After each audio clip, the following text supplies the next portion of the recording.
നമസ്കാരം, എല്ലാവർക്കും ഓപ്പൺ ഔട്ടിലേക്ക് ഒരിക്കൽ കൂടി സ്വാഗതം. മലയാളം സെക്കൻഡ് എക്സാം ആണ് അടുത്തത്. ഒരല്പം റിലാക്സ് ഒക്കെ ഉണ്ട് അല്ലേ? അത്ര ടെൻഷൻ മലയാളം സെക്കൻഡ് കാര്യത്തിൽ ഉണ്ടാവും തോന്നുന്നില്ല. സോ മലയാളം സെക്കൻഡ് പരീക്ഷയിൽ മാർക്ക് നഷ്ടപ്പെടുക എങ്ങനെയാണ് എന്നാണ് ഞാൻ പറയാൻ പോകുന്നത്. വീഡിയോ പൂർണ്ണമായിട്ടും കാണുക, ഈ ചാനൽ സബ്സ്ക്രൈബ് ചെയ്യുക, ഒപ്പം കൂട്ടുകാർക്ക് ഷെയർ ചെയ്ത് കൊടുക്കാനും മറക്കരുത് ഈ വീഡിയോ. ഓക്കെ, മലയാളം സെക്കൻഡ് പരീക്ഷയിൽ എപ്പോഴും കുട്ടികൾക്ക് മാർക്ക് നഷ്ടപ്പെടുന്നത് ഏതെങ്കിലും ചോദ്യങ്ങൾക്ക് ഉത്തരം അറിയാം എന്നുള്ളത് കൊണ്ടല്ല, ചോദ്യങ്ങൾക്ക് ഉത്തരം നന്നായിട്ട് അറിയാം എന്നുള്ളത് കൊണ്ടാണ്. കാരണം എല്ലാ വർഷവും മലയാളം സെക്കൻഡ് പരീക്ഷ കഴിയുമ്പോൾ കുട്ടികൾ പറയുന്ന പരാതി ഞങ്ങൾക്ക് സമയം ലഭിച്ചിട്ടില്ല എന്നുള്ളതാണ്. ഉത്തരങ്ങൾ എഴുതി പൂർത്തിയാക്കാൻ സമയം ലഭിച്ചിട്ടില്ല എന്നുള്ളതാണ്. സത്യത്തിൽ 1.5 മണിക്കൂറിൽ എഴുതാനുള്ള ചോദ്യങ്ങൾ മാത്രമേ മലയാളം സെക്കൻഡ് പരീക്ഷയിലുള്ളൂ. പക്ഷേ കുട്ടികൾക്ക് സമയം ലഭിക്കാതെ പോകുന്നത് സ്ഥിരമാണ്. കാരണം എന്താണെന്നറിയോ? ആവശ്യത്തിലധികം എഴുതുന്നത് കൊണ്ടാണ്.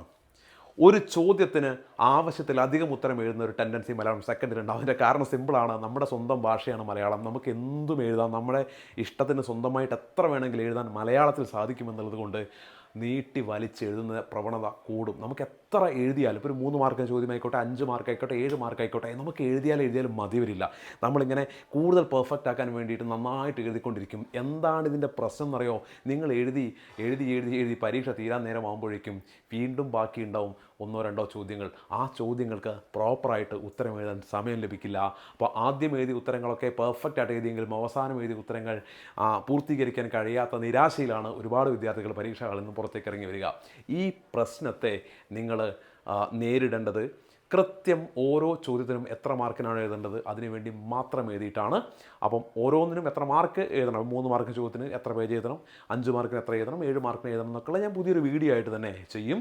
ഇപ്പം നിങ്ങൾ കൃത്യമായിട്ട് കാര്യങ്ങൾ പഠിക്കുക. പിന്നെ മലയാളത്തിൽ ഒരു കാര്യമുള്ളത്, ഓരോ യൂണിറ്റിനും കൃത്യമായൊരു തീം ഉണ്ടാവും. ആ തീം ഉൾക്കൊണ്ടുകൊണ്ട് അതുമായി ബന്ധപ്പെട്ട് നിങ്ങൾക്ക് എഴുതാൻ കഴിയുന്ന പുറത്തുനിന്നുള്ള കാര്യങ്ങൾ ഉൾപ്പെടെ നിങ്ങൾ മനസ്സിലാക്കി വെക്കണം. അല്ലാതെ ടെക്സ്റ്റ് ബുക്കുള്ളത് മാത്രം അതേപോലെ എഴുതി വെച്ചത് കൊണ്ട് മാത്രം കാര്യമില്ല. മലയാളം ഒരു ഭാഷാ പരീക്ഷയാണ്. നിങ്ങൾക്ക് ആ ഭാഷ കൈകാര്യം ചെയ്യാനുള്ള കഴിവ് കൂടി അവിടെ പരിശോധിക്കപ്പെടുന്നുണ്ട് എന്ന് തീർച്ചയായിട്ടും മനസ്സിലാക്കുക. പിന്നെ സ്വാഭാവികമായിട്ടും അക്ഷരത്തെറ്റുകൾക്ക് മലയാളത്തിൽ മാർക്ക് കുറയാൻ സാധ്യതകൾ ഒരുപാടാണ്. കാരണം നമ്മുടെ സ്വന്തം ഭാഷയിൽ നിങ്ങൾ അക്ഷരത്തെറ്റ് വരുത്തുമ്പോൾ തീർച്ചയായിട്ടും അത് നിങ്ങളുടെ ഭാഷാ പരിജ്ഞാനത്തെയാണ് ചോദ്യം ചെയ്യുക. ഈ രീതിയിലൊക്കെയാണ് മലയാളത്തിന് പൊതുവേ മാർക്ക് നഷ്ടപ്പെടുക. കൃത്യമായിട്ട് കാര്യങ്ങൾ പഠിക്കുക. ഏറ്റവും പ്രധാനപ്പെട്ട പ്രശ്നം സമയത്തിൻ്റേതായിരിക്കും. പിന്നീട് അക്ഷരത്തെറ്റുകൾക്ക് സാധ്യതയുണ്ട്. ഈ രീതിയിലൊക്കെയാണ് മലയാളത്തിന് മാർക്ക് കുറയുക. ശ്രദ്ധിക്കുക. ഓക്കെ.